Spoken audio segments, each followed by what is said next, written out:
Good afternoon, everyone. We're convening the Senate Committee on Transportation and Culture and the Arts on our 3 p.m. agenda here in State Capitol Conference Room 224. We have a number of measures on the agenda today, as well as a number of testifiers. So we'll just ask everybody to make sure you get your written testimony into the record. And secondly, for folks who are testifying in person, we just ask you to limit your comments to 2 minutes.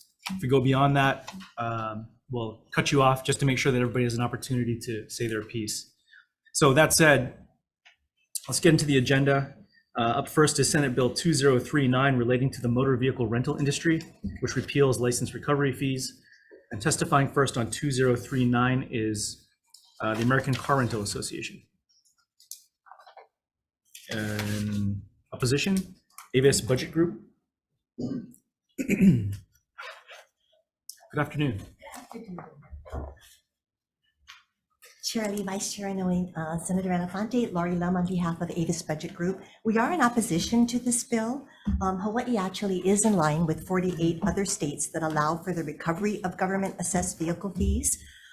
These fees are clearly disclosed when you reserve the car, and actually attached to my testimony is a screenshot which shows how the items are outlined on when you reserve the car.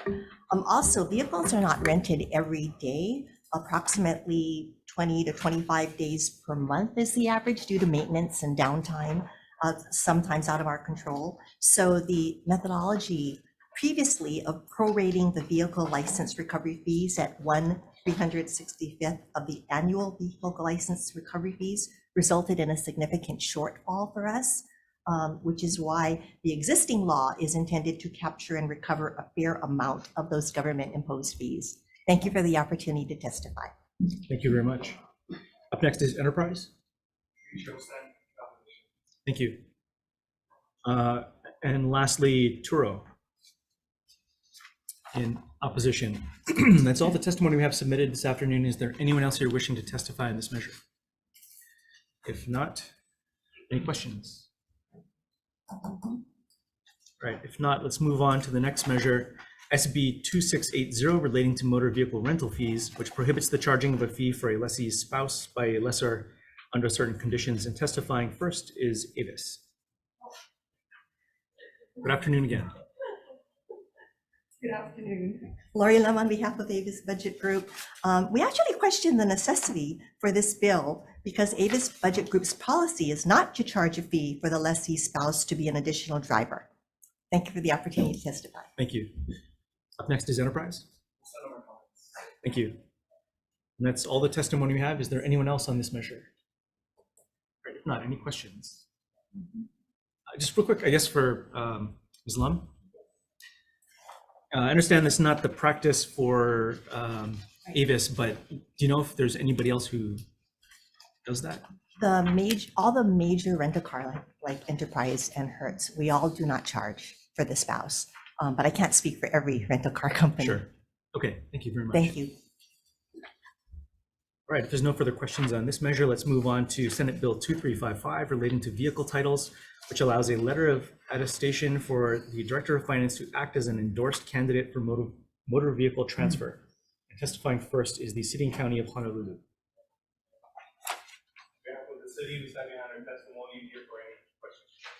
Thank you. In opposition. That's all the testimony we have in this measure. Is there anyone else here wishing to testify? If not, any questions? I just have one. If you could come forward. Yeah. Thanks. So I understand your testimony basically saying that there's the opportunity that folks could take advantage of the system and file a transfer that someone else might not even be aware of. I haven't spoken to the introducer of the bill, but I presume the bill was an attempt to fix a situation where right now when you do a transfer, sometimes it's filed on one side but not the other. So once someone sells their car, someone else could be using it, get tickets or fines or whatever, and it's still in the original person's name. Is there a different way to go about fixing that? So William Trujillo, Program Administrator for Motor Vehicle Licensing and Permitting for City and County of Honolulu. Thanks for the question, Senator. So we acknowledge the purpose of the intent of the bill, and we support that intent of closing that gap that there is that you mentioned. However, we do not think that this is the best method because, like you mentioned, you could have somebody saying, I'm selling my car to somebody with the receiver never having knowledge of it. Currently on our website, we have some current options that are available. Have somebody only buy and sell with somebody that you're close with, the buyer and seller go down to the satellite to do the transaction directly or to a reputable dealer. So there's current options.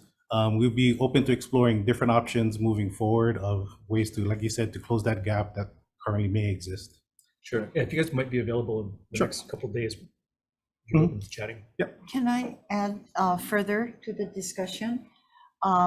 There are some areas, or I guess a method, that the transfer of a vehicle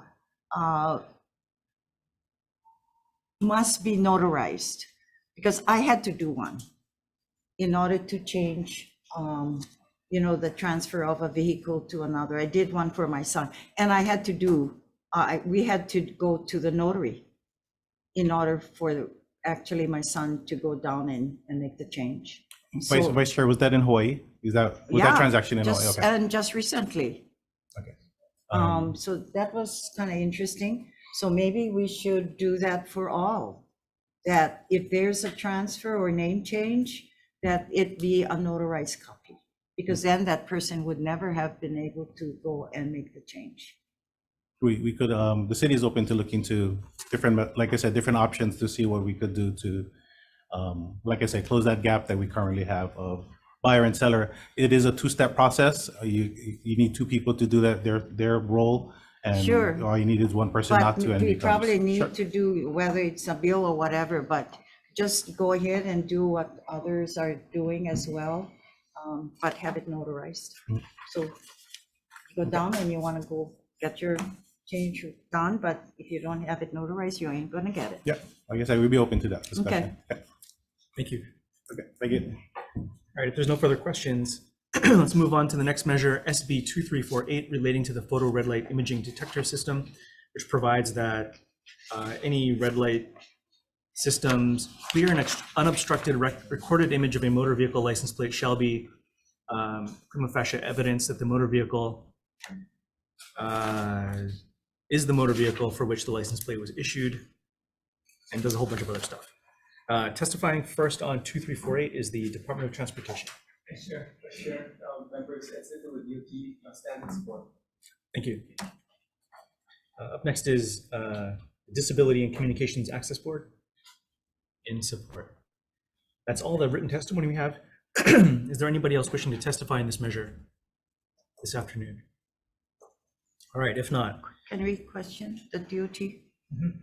Can you keep us up to speed? What's happening with how we're doing With the red light presently program? with the red light? Yeah, I mean, people used to blame me to put that up, but not this year, not this one. We're in progress because I think our bill died, but you can blame the speaker. That's you guys. Okay, tell us how it's proceeding and what's happening. So the red light program is running pretty well right now. The pilot ends at the end of this calendar year. Right. At this point, we're seeing a That's 20 only because of this, the plan that you had with those most endangered that you put the red lights on. That was the part that, So ends, we right? identified 10 locations Right. within the Honolulu district to ensure that we could identify one district that we could have prosecutors and police work in, ensure that we could run through the whole process for a 2-year period. and you So we- increased it. Okay, So we increased, what? the areas. No, just 10. Okay. Only have 10 Oh, so okay. far. At 10 locations, we have 17 cameras.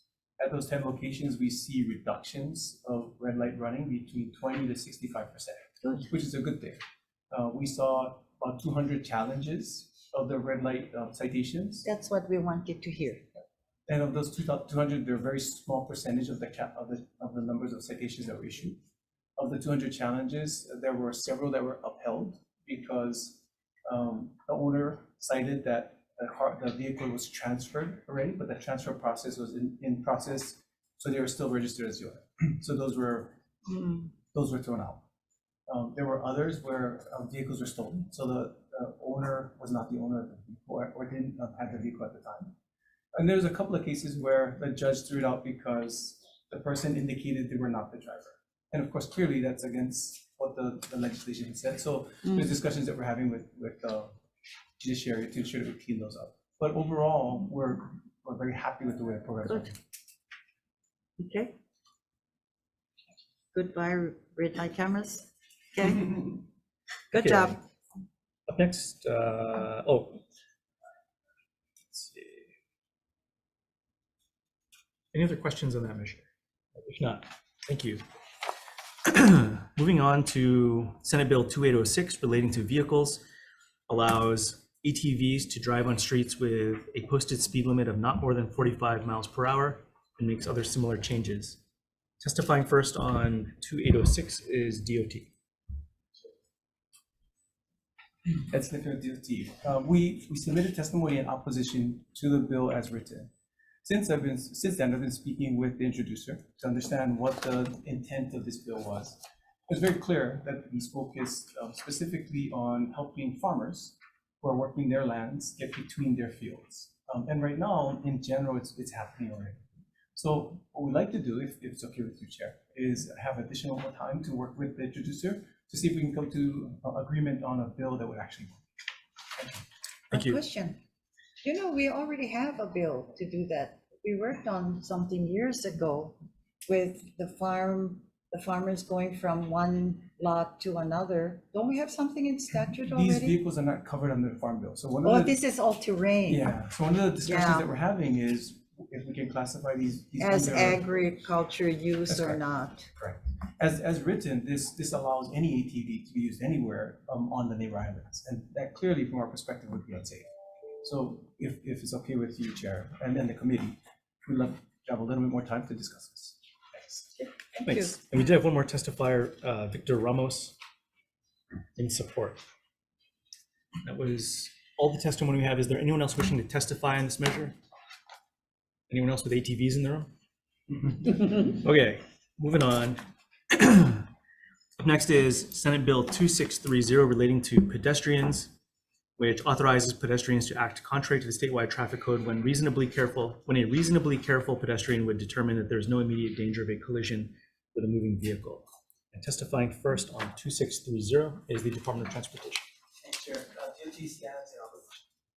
Thank you. Up next is Department of Law Enforcement.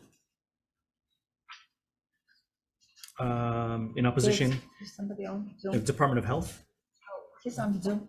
Well, that's HPD. Oh, Coming up HPD. next. Oh, okay. Department of Health with comments. Oh, good afternoon. Good afternoon, Chairman and Vice Chair. I'm Lola Erlich with the Department of Health. Good to see you. And so the Department of Health offers comments, and our comments are really from a public health perspective, knowing that people in Hawaii like to be outdoors. And based on that, though, it's kind of disappointing that only about 25% of adults meet the national recommended physical activity recommendations.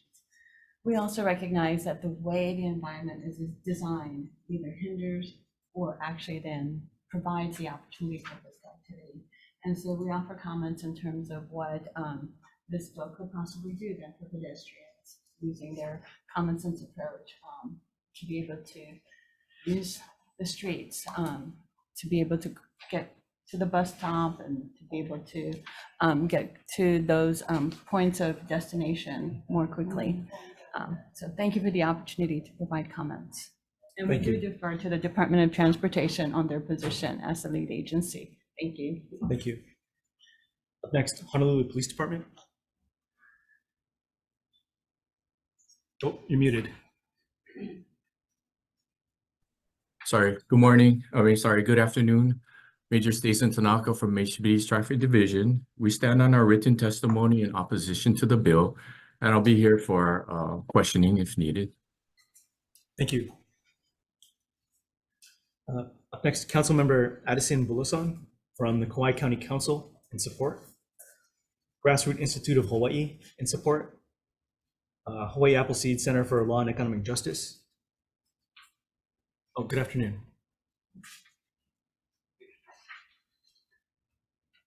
Good afternoon, Chair, Vice Chair, and Senator Elefante. My name is Abby Seitz. I'm the Director of Transportation Equity with Hawai'i Appleseed, here to testify in strong support for the Freedom to Walk bill. We're advocating for this legislation for a few main reasons. The first is that there's no strong evidence linking jaywalking laws to roadway safety. In fact, the places in the world that are safest for pedestrians are also places that have no jaywalking laws. Secondly, jaywalking fines are not structured in we believe, into an equitable way. Jaywalking fines are higher than some other driving related offenses. For example, speeding is one example, which starts at $62 plus $5 per mile over in Honolulu. But conversely, the fines for jaywalking in Honolulu start at $130.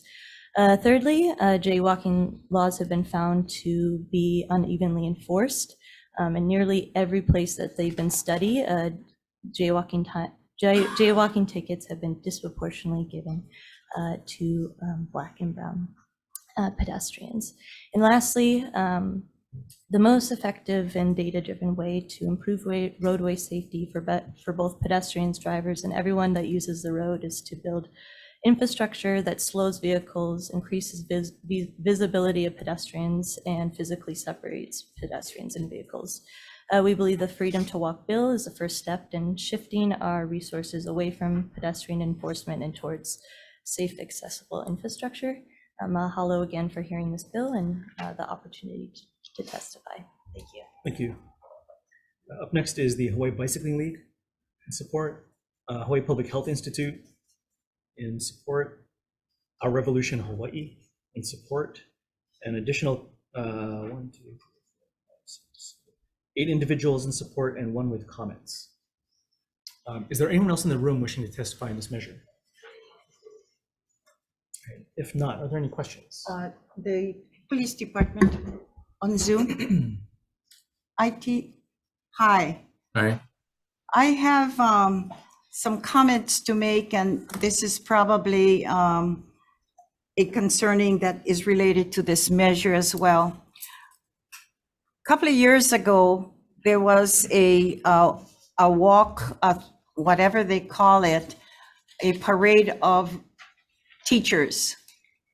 And coming in from Baritania Street, all of the intersections, there was no heeding of the traffic lights.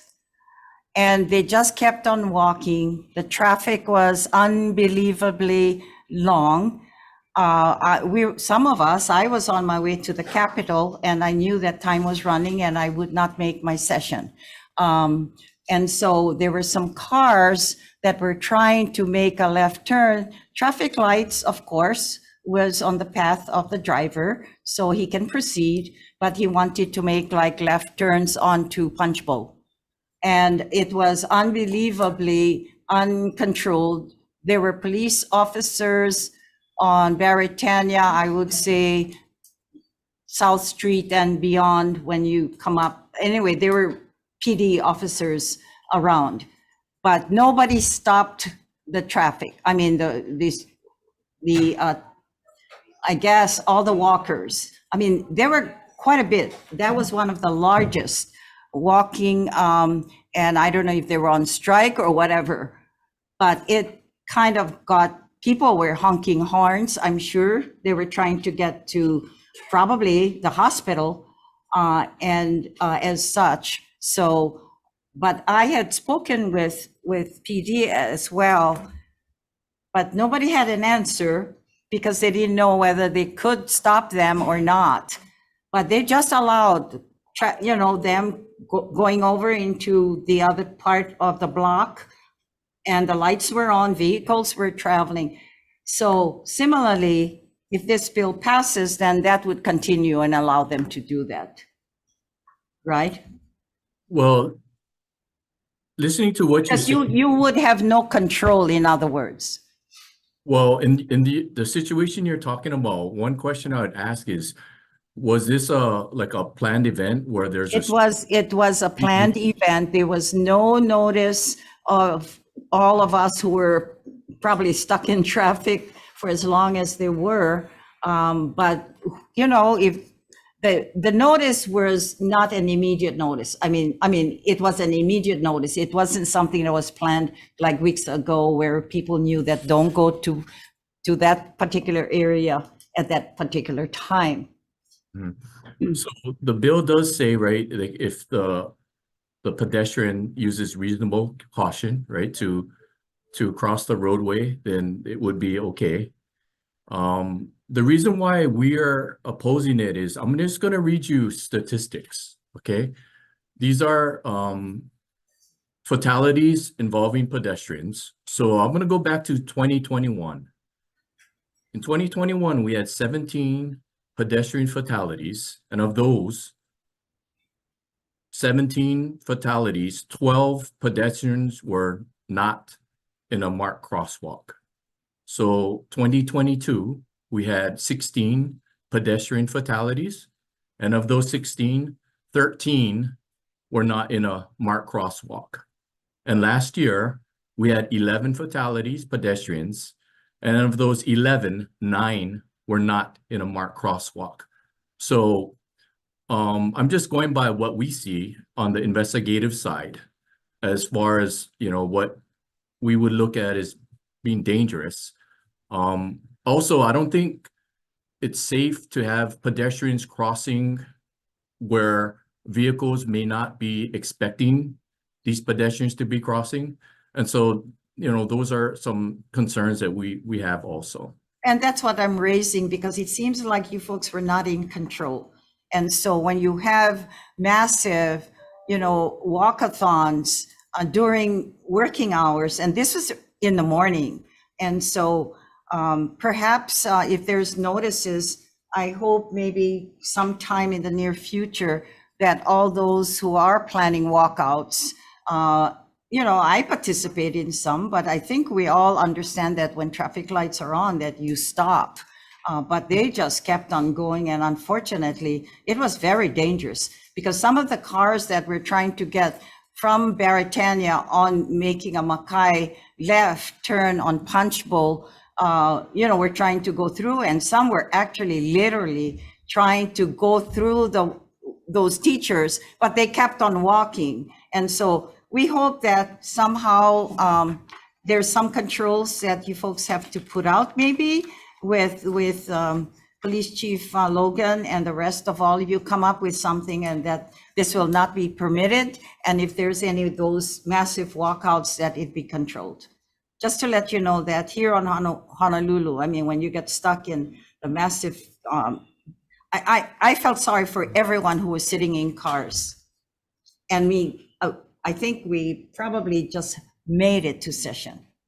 Okay. All right. Other questions? Thank you. Got my chance to say my spiel. Mr. Tanaka, before you go, just wanted to follow up real quick. Do you have those statistics to share with us? Could you give that to us in a written form? Yes, I can email it to you.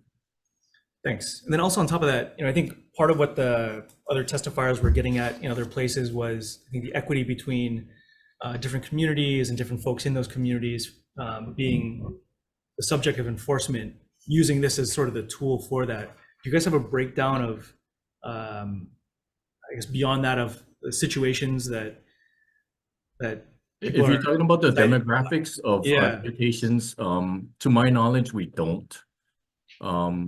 I don't know if the courts would have that, but we don't have that statistic. Sure. And then lastly, I forget who was saying it over here, but the levels of fines that currently exist on the books between pedestrians stepping out into the road versus you know, somebody just speeding by in excess of what's safe. Have you guys taken a look at what we as the law enforcement officers, we do not participate in the fine schedules. That is something that's done at the court level. So you have to talk to the courts as to why the fines are set as to what they are. Yeah, and the We just legislature. enforce the law. Thank you. All right. Any further questions? If not, all right, thank you, everyone. Let's move on to the next measure, Senate Bill 2097, relating to motor carriers, which repeals the regulation of motor carriers by the PUC and makes conforming amendments. Up first on 2097 is TCCA. TCCA stands on its written testimony providing comments. Thank you. Up next is the PUC.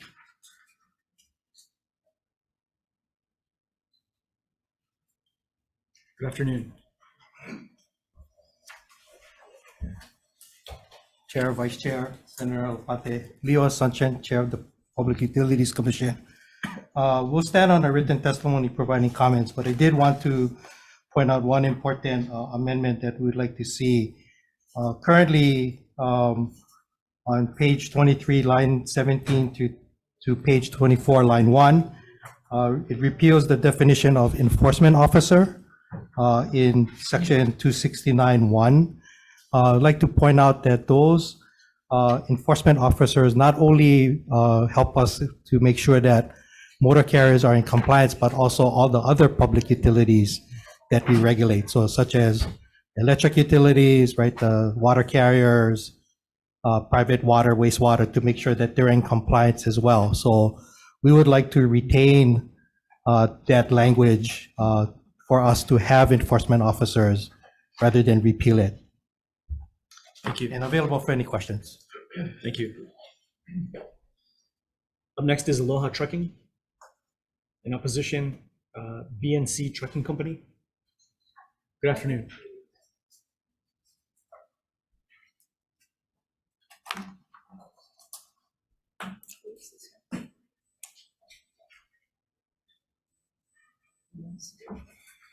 Miley Levens from BNC Trucking. Aloha. We want to reiterate our position that we oppose this bill. We value the vetting process that the PUC does for having motor carriers. We're in the dump truck industry, and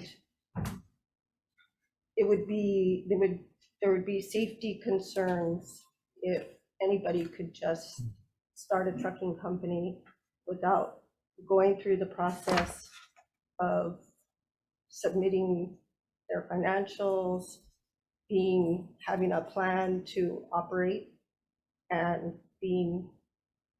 having rates that are conducive to being profitable and being able to run safely, afford insurance.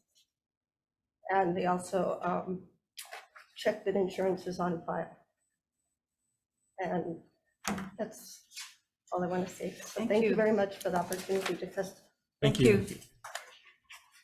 Up next is EC Trucking LLC.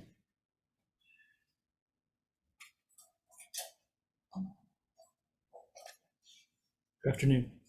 My name is Carmen Maria. I'm the owner of EC Trucking, and I also oppose this bill and hope that we can keep it the way that it is. It is important to me that the PUC stays in charge of, the regulations and what is required to operate here. It's not safe if anybody can just get a truck and say, I'm gonna come out and run for this amount whenever they want, and they don't have insurance and they don't have the required documents, or even maybe when driver is not even licensed, that becomes a safety issue. And I just hope that we can oppose this bill. Thank you. Thank you. Thank you. Up next is Noah Corporation. Hi. I thank you so much for allowing me to say something, but I just want to say I stand by that I previously submitted written statement, which I posed to Bill 2097. Thank you. Thank you. Did you see opposition? Oh. And we also have testimony from Guava Express Inc. in opposition, Hawai'i Transportation Association.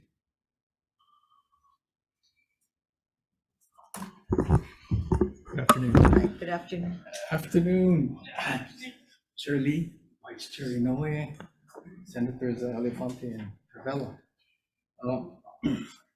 I'm Galvin Kohatsu.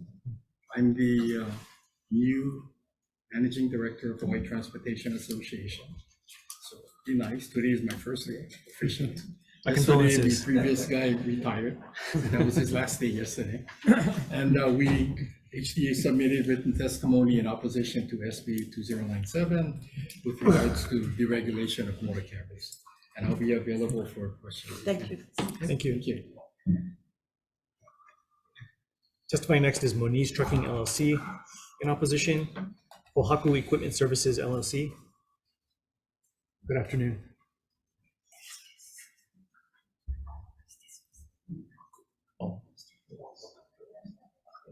Wendy Vasconcelos, Oahu Equipment Services. Thank you for the good afternoon. Just want to oppose the position. I did submit a written statement, so that is pretty clear. But for safety for the community, rates, competition, all of that, there needs to be some compliance. So we are opposing the bill. Thank you. Up next is, hold on, just, oh, sorry, are you? I'm Pete Kwaku. Sure, please come forward. If you could identify yourself. For me, Alex City said, this PUC. Could you state your name for the record? Oh, Ron Vasconcelos with Oahu Premium Service. And my standing here is the PUC, we need the PUC. The PUC is an entity because in trucking, they regulate the rates, but we need to have them enforce the regulations better. We have so much trucking companies that are running illegally right now, right in front of everybody on all the scales with no name, no numbers. And it's been like this for years. Somehow we have to find a solution and make a remedy work. We have some men, women here that are willing to make it happen. Because again, you got a lot of these guys underbidding the rates just to get the job, and the guys giving it to them. You gotta follow prevailing wages, right? When general contractors bid on a job, they have to follow prevailing wages. So therefore, the trucking division has to have some kind of regulations that doesn't allow these guys. You know, I'm serious. I mean, big difference. I mean, these guys giving away 40+% of the regulated rates. You know, how can that be? So that's my voice of opinion for the situation. Thank you. Thank you. Up next is Polynesian Adventure Tours LLC in opposition. Ho'omanapono. Good afternoon. All right, aloha. Timon Kalai Manaole, Native Hawaiian Advocacy out of Wanai Coast, and I work with Native Hawaiian trucking companies on the west side, like EC Trucking, and just we want to be able to oppose. I know that in my testimony, I didn't want to take a position of support or oppose because only the trucking industry know that better than I do. I'm just an advocate that come in and try to support our people. And as you can see, the vast majority of the truckers oppose it. And there's the reason for it, like brother just said, the PUC regulates the industry, and you do have a lot of renegades out there that is running whatever they like do. And one of the major concerns that was brought to my attention is that we don't want out-of-state or foreign motor carriers coming in here, undercutting our people and putting our people out of business. So if we could just hold this bill or defer this bill, that'd be great. And that get our people back out on the road. And like brother said, we need better enforcement of the PUC rules for those renegade truckers that's out there. Thank you. Aloha. Thank you. Yeah, good to see you, Drew. Good to see you too. Up next is Pacific Transfer LLC. Good afternoon. My name is Chris Redler. I'm President and Chief Operating Officer of Pacific Transfer. I'm here to express Pacific Transfer's strong support of this bill. We are a local family-owned trucking company that is a strong advocate for government oversight and regulation that fosters growth and protects the consumer and local businesses. However, there are times when regulation is unnecessary, excessively burdensome, costly, and ultimately fails to provide any benefit. This condition exists in the Hawaii transportation market, and we believe this measure corrects that. There have been several studies since 1975 that have looked at whether Hawaii should regulate motor carrier rates. All 100% have empirically concluded Hawaii should not. This is because the Hawaii transportation market is fully saturated and naturally competitive. PUC knows this and rightly focuses its attention on markets that actually need its oversight. They regulate a handful of monopolistic public utilities, 2 barge companies, and over 1,700 motor carriers. DBET says there are actually over 7,000 motor carriers in the state. There's simply no other market in Hawaii that offers the consumer that many options. Yet the PUC devotes its time and resources to a market in which natural competition already exists. 80% of the PUC dockets last year were related to motor carriers, but there were also only 6 informal complaints about carriers, proving the market offers consumers enough choice so that government intervention is not needed. So why oppose the bill? Self-interested protectionism. Opposition largely will come from rate bureaus, the HTA, and possibly a few HTA board members who shape and skew the policies of the board. Rate bureaus act as price-setting cartels that cannot exist without their antitrust immunity. Passage will make them obsolete and remove their ability to legally collude by collectively setting rates. The HTA represents about 58 motor carriers, regulated motor carriers, meaning they only speak for 3% of all PUC carriers and a fraction of 1% of all motor carriers. So it cannot credibly speak for the industry, and its testimony should be weighed accordingly. They oppose deregulation, looking for protection from more competition rather than support for protection for the consumer as is intended. This is a well-worn position taken by pro-regulation proponents across the country for close to 80 years now. However, it is anecdotal, uninformed, and not supported by any federal or state study. So the question being asked today should not be, should the state of Hawaii continue to waste time and resources regulating an already saturated and naturally competitive market? The question should be, why didn't we deregulate decades ago? Thank you for the opportunity to testify. I invite you all to read our written testimony, which addresses this matter in much more detail, and I'll be pleased to discuss this matter. Thank you. That's all the testimony we have of this measure. Is there anyone else? Oh, please come forward. Good afternoon. Hello, my name is Joel Rivera with Hawaii Logistics Services. I'm writing in strong opposition to this bill, as many of my colleagues have. Deregulation will cause a disruption to the industry, as there would be many local companies starting to implement predatory pricing. Many new entrants would come into the operate without proper insurance, financial health assessments. There would be no oversight for that. Hawaii carriers would have considerable disadvantage from mainland carriers coming into the market. Deregulation will cause job loss and instability in the economy, thus losing tax revenue. PUC would lose $1.4 million in fees, in collecting fees. Responsibility would fall to each county, and they are ill-prepared to do any of the PUC items. That cannot happen, as it would be a mixed bag of confusion and unsustainable chaos.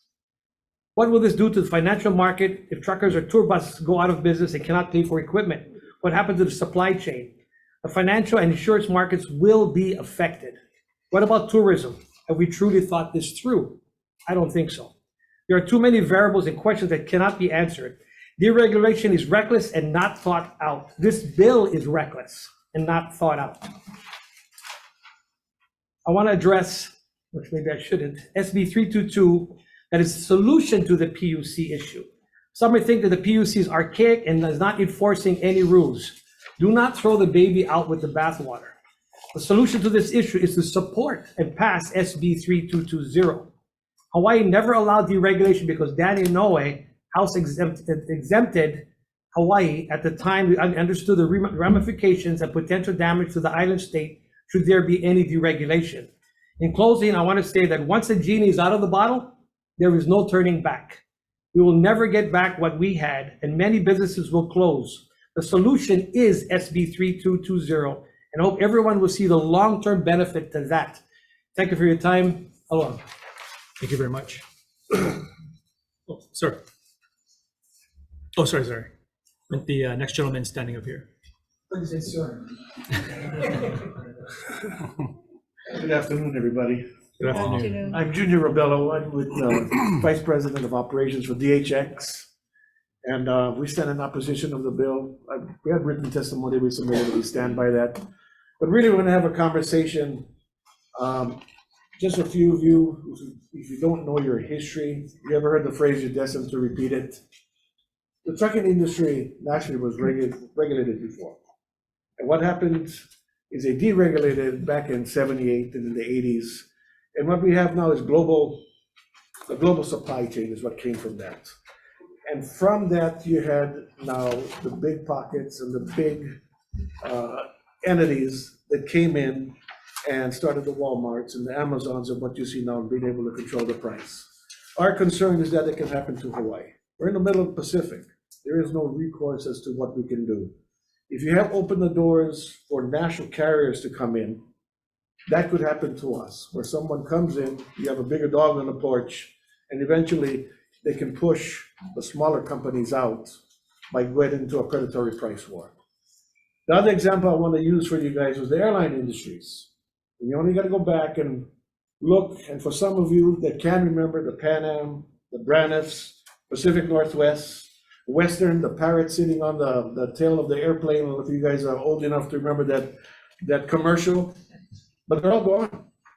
Once they're deregulated, they're all gone. That's You have- because they do it away with the Maui fence. That's why the Big Island doesn't have any flights coming in. Congress did that. Now you have 4 major carriers. And those 4 major carriers squeeze you and push you into there. They charge you for bag fees, they charge you for all type of fees that comes in. And with that, what happened is everybody got pushed by the wayside. And you only have to look at history to remember what happens or what will happen moving forward. Unintended consequences is what they call it.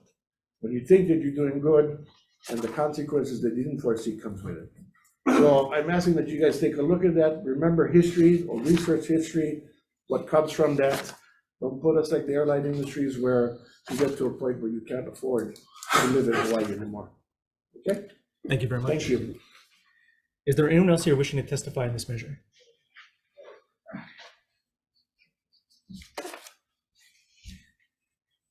My name is Darren, I'm sure with Young Children Trucking.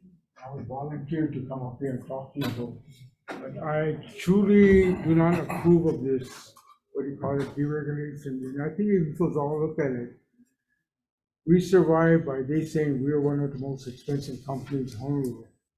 Before that was all this stuff. But now, as you look through the time, we do not make money.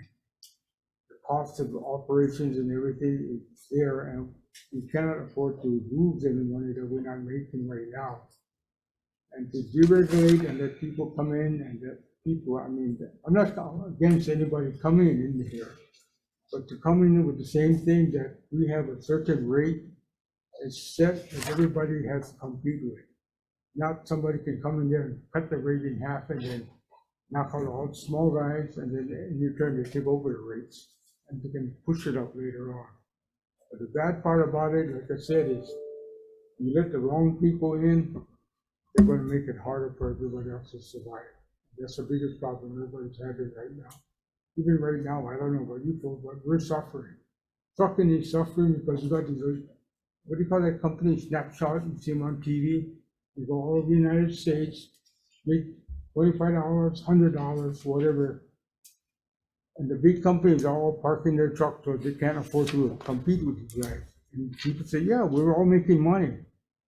But in the long run, people are losing companies because of this. And I believe that's what's going to be the biggest trouble in there in the future. I don't know how much more time I've got to talk about. About 29 seconds. Okay, but I don't believe in it. I mean, before I would say I wanted regulations to get weaker, but the more you look at it in the future, it's going to hurt. I don't know how to say it. Thank you very much. Thank you. Is there anyone else here wishing to testify in this measure? All right. If not, are there questions? PUC, please.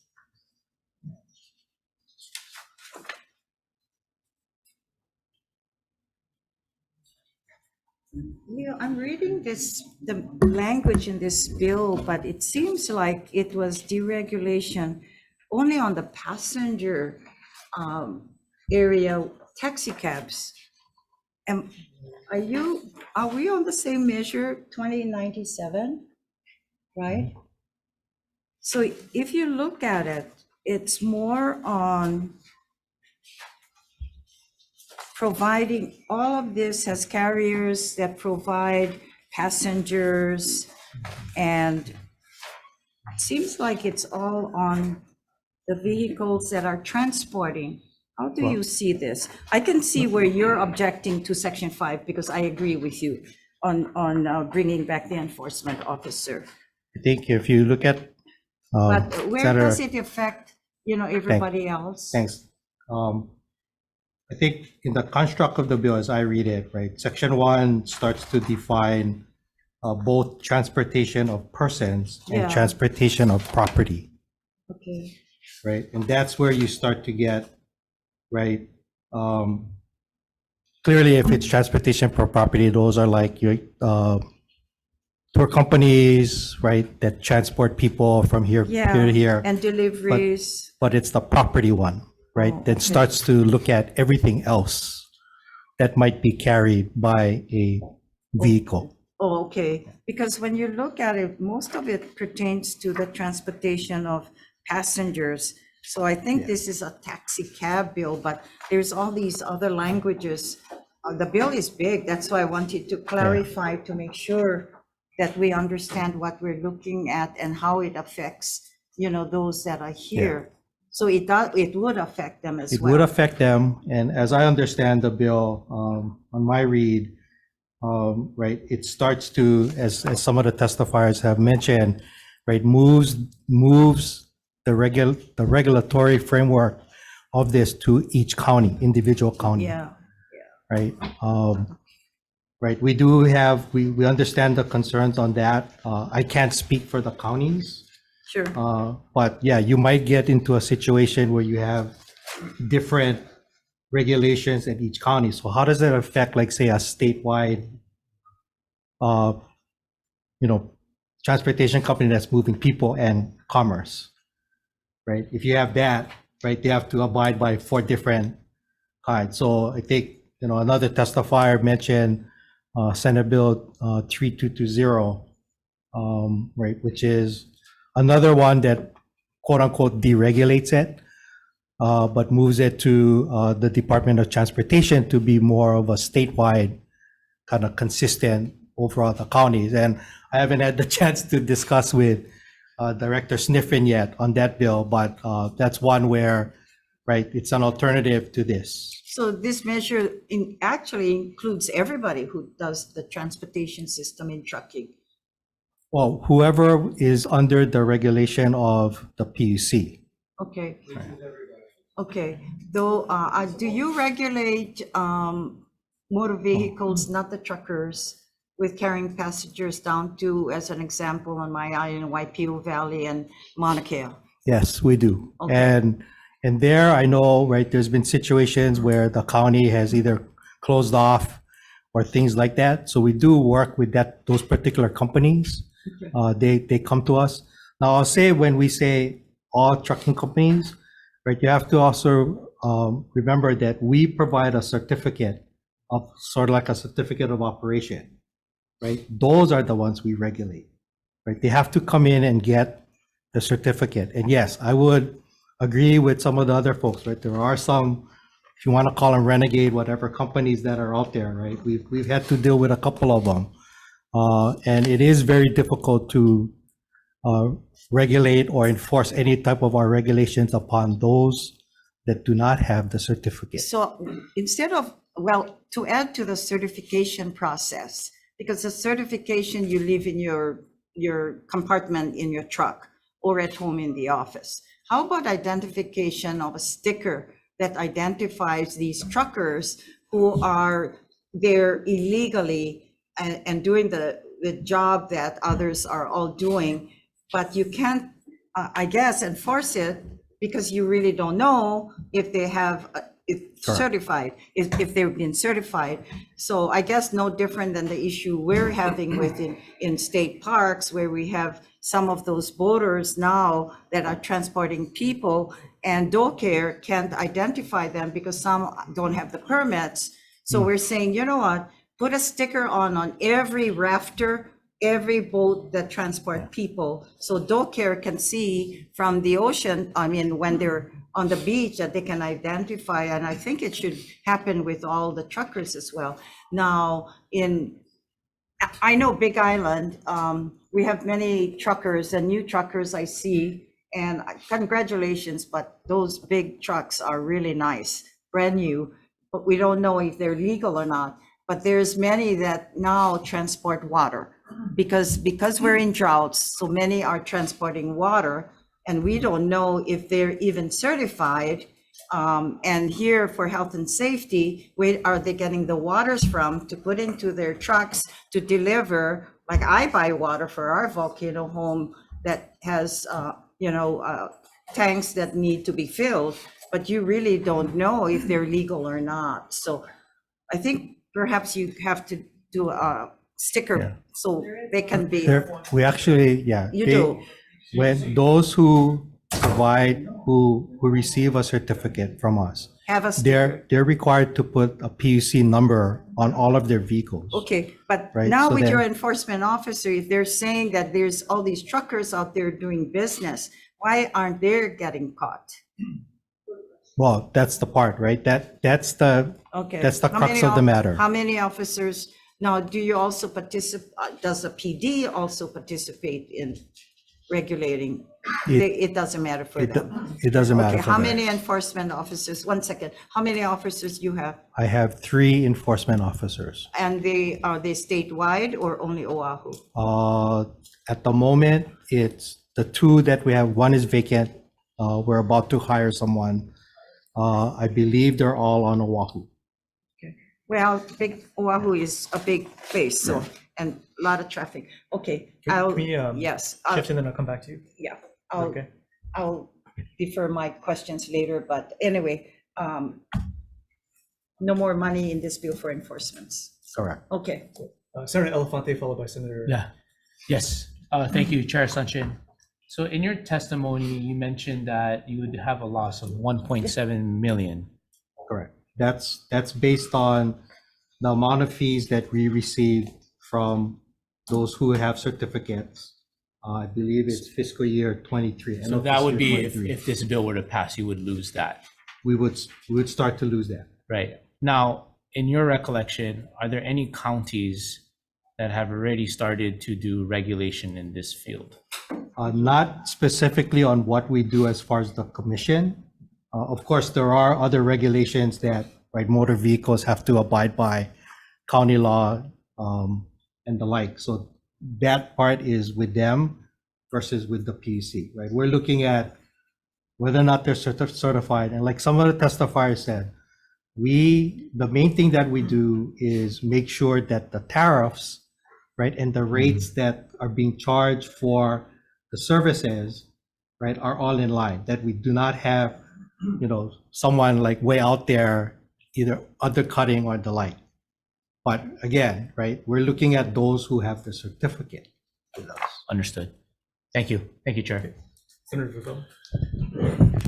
Thank you, Chair. See, the problem that I have with this bill, and when I signed on to this bill, and I got called from all my trucking friends, it's exactly what Senator Inouye said. We're talking about maybe like the buses and whatnot, yeah? And the reason for this, and I'll just speak frank with you, you guys not doing a good job in enforcement.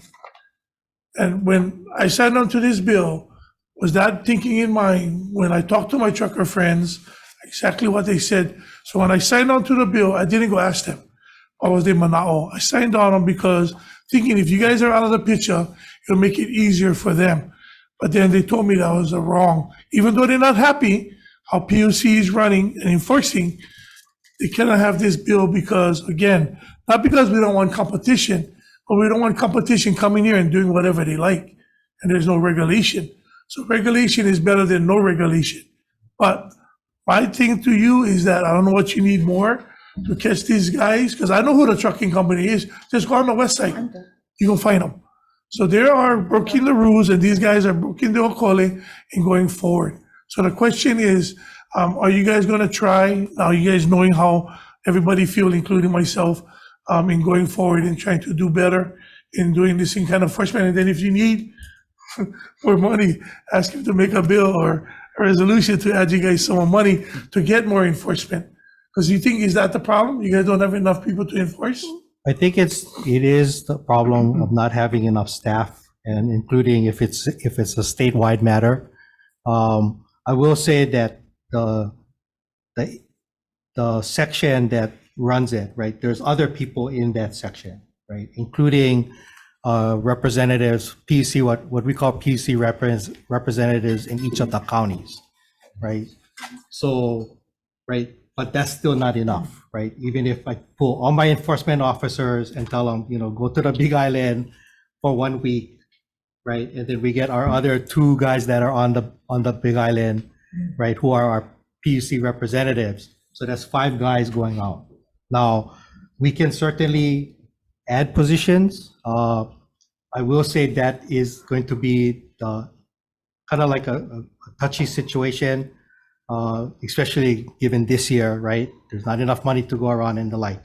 At the same time, the PUC does not have any general funds, right? We operate on all the fees that we get from all of the public utilities, right? So whenever positions are added, right, we come up here and we ask for a couple of positions, all we get is a raise in our spending ceiling, right? Did you ask for one this year? Uh, Increase your spending We ceiling? have a spending ceiling, but then it's to do with the possibility of our utility, right? What's going to happen with Hawaiian Electric? So just follow up. So when you guys have all this money coming in and you guys don't have enough to hire. So how much of the fines go to you guys? You guys find somebody running one trucking business illegal? What is the process? What is the fine? And where does the fine go to? Okay, we do have fines here and there. It doesn't match up to the 1.7 in fees, 1.7 million in fees. The fees are by far, right, the greatest part, right? And that's only from motor carriers, right? We get the bulk of our fees, right? We're about a $18 million budget. Comes from like the electric utilities, right? The water carriers, right? And it's all based on a percentage of everyone's revenue, right? Motor carriers right now, I believe it's at least $25. You start there, and then that's why we ask for all the financials, right? To make sure that now if you're paying at least 25, or if you need to pay more in fees, right? That's how our fee structure works. So for the utility, So I understand you don't get nothing from us, but what I'm trying to explain is that this is how we came to this, and my mistake is because they're not happy. So do you talk to the industry? I mean, I understand you're busy, electric, whatever, but do you actually, because I know you talk story with Hawaiian Electric, but do you talk to the trucking industry people? we do have like I said, our enforcement officers and that section, right? They're the main conduits Right. to. No, I understand the enforcement part. I'm just talking about what they feel, not just enforcement part, because you don't know, the guys who do the electric, you guys don't do plenty enforcement on Hawaiian Electric. You guys talk story with them, work things out. But I'm asking if you guys have a mechanism that you guys can do what they're asking. I think that's the misconnect. They want to see if they can have more of a relationship with PUC instead of you guys just being the enforcers. Because that's the only time you're gonna have anybody, right, talking to them, right, is when you're enforcing PUC rules and regulations, right? Yes. We can take a look at that, Senator. Question for another testimony. Yeah. Can I call the representative from Pacific Transfer? Thank you, Chair Sunshine. Thank you. Chair. Yeah, I have, I read through your testimony and I just basically have a couple of questions. Appreciate that. So currently now, do you file an application with the PUC? Yes. Okay, and the reason, you're kind of in the minority here, right? I am the In minority. support for this measure. Is it mainly because you prefer deregulation and not wanting to pay the fees to PUC? No, because I don't pay the fees. The consumer does. So these fees are all passed to the consumer in the form of a second tax on top of the GET. Okay. The reason why I don't support this, or why I support the bill, why I don't support regulation, is because we're missing the point of what the PUC's mission is. The PUC's mission is to protect the consumer, and with no disrespect to my associates in the industry, this bill is not, the PUC is not there to protect the trucker. We're there to protect the consumer. And what the industry argues for is protectionism and keep less competition, bring less competition in the marketplace, which is damaging to the consumer. Now, we talk about, oh, the mainland competition gonna come in. And I've had this conversation a million times with some of my colleagues here. They're all here. There's no bigger trucker in the world than UPS and FedEx. They're here. There's no bigger trucker in the world. Their third largest freight company in the world was Yellow Freight. They were here. ABF, fifth largest LTL carrier in the world. They're here. They're already here already. It's not the regulation keeping them out. And that is almost, for lack of a better word, a boogeyman out there. Thank you. You did answer my question. Thank you. Thank you, Chair. Appreciate it. Further questions? Thank you. One sec. I get one more question. Leo, where did Leo go? After this. Thanks again. Sorry to put you back on the spot, but I was curious. I've been on this committee for about 3 years now. Pretty sure this is the first time we've had this kind of discussion about this. But going back further, when was the last time there was a discussion about sort of the structure of regulation in this space? Probably before my time at the PUC. I can't answer that. I wouldn't know. I mean, I can look to some of my staff that's here that probably was here. I'm not sure. Sulin, if you. But when was the last time this discussion was had in this way? With respect to who ought to be regulating the industry or not, I suppose. It's in my testimony. My written testimony, 2004. Probably before her time too. Okay. I was here, Thank you. Thank but you. it's been a long time. Thank you. Back to Senator Favela. Ed, can I ask you a question?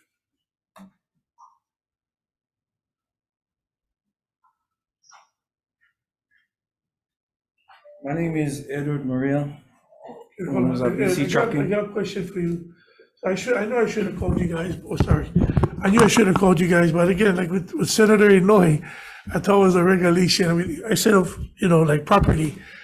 That should have been clarified before I went sign the bill. But can you clarify on what you guys' concerns, just in brief, on what, when I'm talking about the PUC, and when I talked to you guys, that's the reason why I fed off of that, but not knowing the whole gist of it. But can you make our senators here understand what is your guys' frustration in this industry going forward with the PUC, just briefly? I don't agree with what the PUC do, but we need that, just like my wife was saying, you're gonna get all kind of people coming in and trying to take our work. And we're gonna be out of work, locals. But I've been trucking over 30 years, 15 years as a business owner. Not once I seen an enforcer out there. And I'm pretty sure PUC makes money off of our revenue too, right? How are we going to make more money when you get no more enforcement out there? You get renegades coming in a quarry, no name on the door, hauling material to the same job I going on because they're friend there, so they're diving them, working on it, not one enforcement out there. They had a cop, ex-cop, I guess, a retired, Cabena Ole is last name. He was out there working, and I don't know what happened to him. They said, last time I saw him, they said they didn't let him go. He was out issuing fines, from what I understand. Like over $100,000 worth of fines he was getting, according to him. And they just let him go. I don't know if that's true or not, but That's true. they let him go. And he was out doing these fines, would generate money, but they don't even pay attention to the truckers, to what I see, because 15 years, not once I seen one guy enforcing anything. Not once. Back in the day, I think I had one guy, he used to have a motorcycle, correct me if I'm wrong, I forget his name, I don't know if forget what was his name, but he was always at the quarries, enforcing them. You know my name on the door, you know my PUC? You cannot run. So let me just note. So we get PUC numbers on the door, that's how they know that we belong to the Public Utilities Commission, you gotta have that. So what I was trying to kind of, it's just a yes or no, because we gotta make the decision, they gotta make the decision, and I'm not a member of here, I'm not supporting it. But what we wanted to know, if there is a way of PUC communicating with you guys, is that what you guys would want? That, well, we would like that very much. Okay, thanks. Thank you, Chair. At least one call, maybe once every 10 years or something. Not only when you got to turn in your. I appreciate the discussion here. What we can do is follow up with folks. We can follow up with folks after the fact because we're just about out of time here. Building on that discussion, let's move on to the next measure, Senate Bill 2742, relating to the Department of Transportation, which establishes a greener highway corridors pilot project. And testifying first on 2742 is the Department of Transportation. Thanks, Chair. With stands on testimony supporting the intent, can we add H201 to that? There's more space in that area, that's all. Oh, okay, so noted. Yeah, thanks. Thank you. Up next is the State of Hawaii Climate Change Mitigation and Adaptation Commission.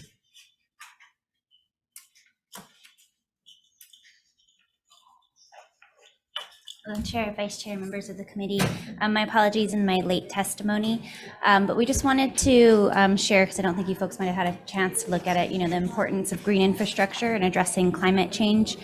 In this context of long roads, it cools down roads, leads to safer, calmer driving, but it also sequesters carbon from our atmosphere and helps to prevent flooding in areas. So it's both a mitigation and an adaptation measure to climate change. I'm here to answer any questions. Mahalo. Thank you. Up next is DLNR. Or sorry, Outdoor Circle. In support, Sierra Club of Hawaii. In support, Trees for Honolulu's Future. Good afternoon. Is that online? And I'm parked safely in my car. We support this measure. Opportunities abound for small remnant parcels as well as along the roadways. Trees calm traffic, they reduce stormwater runoff, clean pollutants, reduce noise, and finally, and not least of all, they cool and beautify. It's not just the cost. All of these benefits are economically beneficial. And we would be happy to work with the committee, the Department of Transportation on solutions for more green infrastructure and nature-based solutions. Thank you. Thank you. And we have an additional 3 individuals in support. That's all the testimony we have. Is there anyone else wishing to testify? Good afternoon. Yeah, David Smith, I'm an administrator with the Division of Forestry and Wildlife, Department of Land and Natural Resources. This came to my attention late, so sorry I didn't get a chance to put in written testimony, but I just wanted to make a quick verbal testimony because it's something that we strongly support generally is green infrastructure. So we don't want to comment on the specifics of this bill as it pertains to DOT because we haven't had a chance to coordinate with them. But generally, the concept of utilizing green infrastructure to provide ecosystem services is aligned with the mission of the department's urban and community forestry program. We support utilization of of street trees, urban forests, green spaces, bioswales, wherever possible. And there's a number of benefits that are provided by green infrastructure, and the literature supports that. We do want to point out that there is a cost benefit with green infrastructure, so there's costs associated, but generally, green infrastructure it's not free, but we believe that the benefits outweigh the costs. So if you have any other questions, thank you. Thank you. Is there anyone else wishing to testify on this measure this afternoon? Right. If not, are there any questions? All right. Thank you, everybody. If not, let's move on to Senate Bill 3069, making an emergency appropriation to the Department of Budget and Finance. Testifying first is the Department of Budget and Finance. Oh, good afternoon. Right on time. Yes. Chair, Vice Chair, members of the committee, Sabrina Nasser, Deputy Director for Department of Budget and Finance. This bill references the Mass Transit Special Fund, and BNF is the administering entity, so we're just the pass-through agency. And it's come to our attention that the appropriation ceiling, the special fund appropriation ceiling, doesn't accommodate all of the revenues coming into the fund. And so that's why we're asking for a special fund ceiling increase. Thank you. Thank you very much. That's all the testimony we have. Is there anyone else wishing to testify on this measure? It's $150 million, people. Kidding. All right. Any questions? All right. If not, let's move on to the final measure on the agenda, SB 2314, relating to digital ID, which requires DOT to establish and implement a digital ID program. Up first is DOT. Thank you. We have a number of testimonies, the Hawaii Federation of Republican Women in opposition, and then a number of individual testimonies in opposition. One person signed up on Zoom, Leonard Nakoa. Not present on Zoom, Chair. All right, thank you. And one other testifier in person, Davis, in opposition. And that is all the testimony we have. Is there anyone in the room wishing to testify this afternoon? All right, if not, are there any questions? All right, if not, thank you, everybody. Why don't we take a quick recess for decision-making? Recess.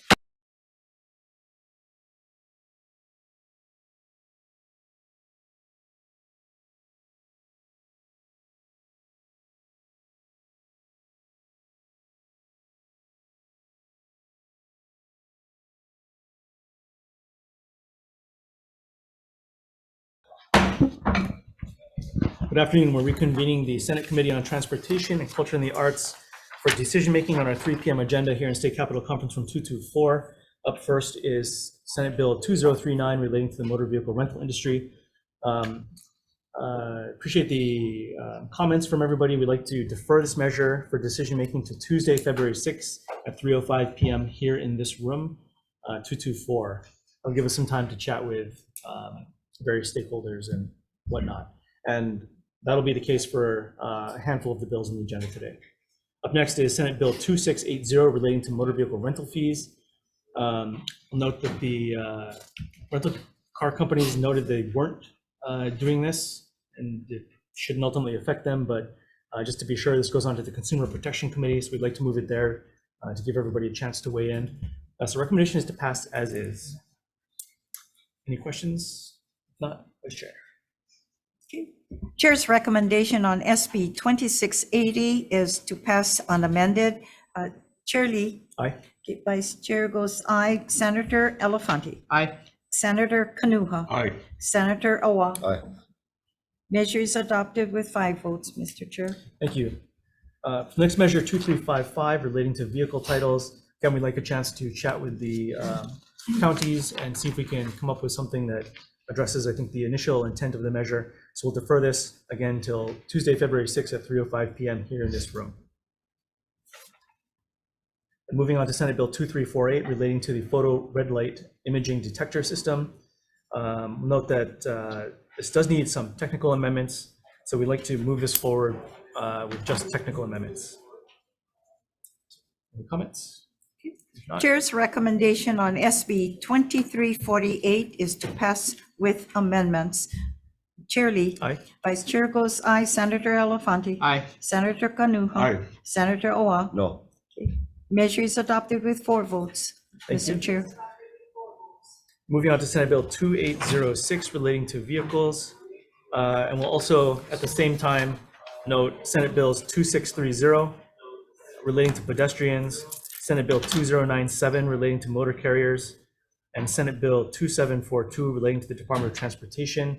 We'll defer till Tuesday, February 6th at 3:05 p.m. here in this room so we can work out some of the kinks and take everybody's comments and testimony into consideration.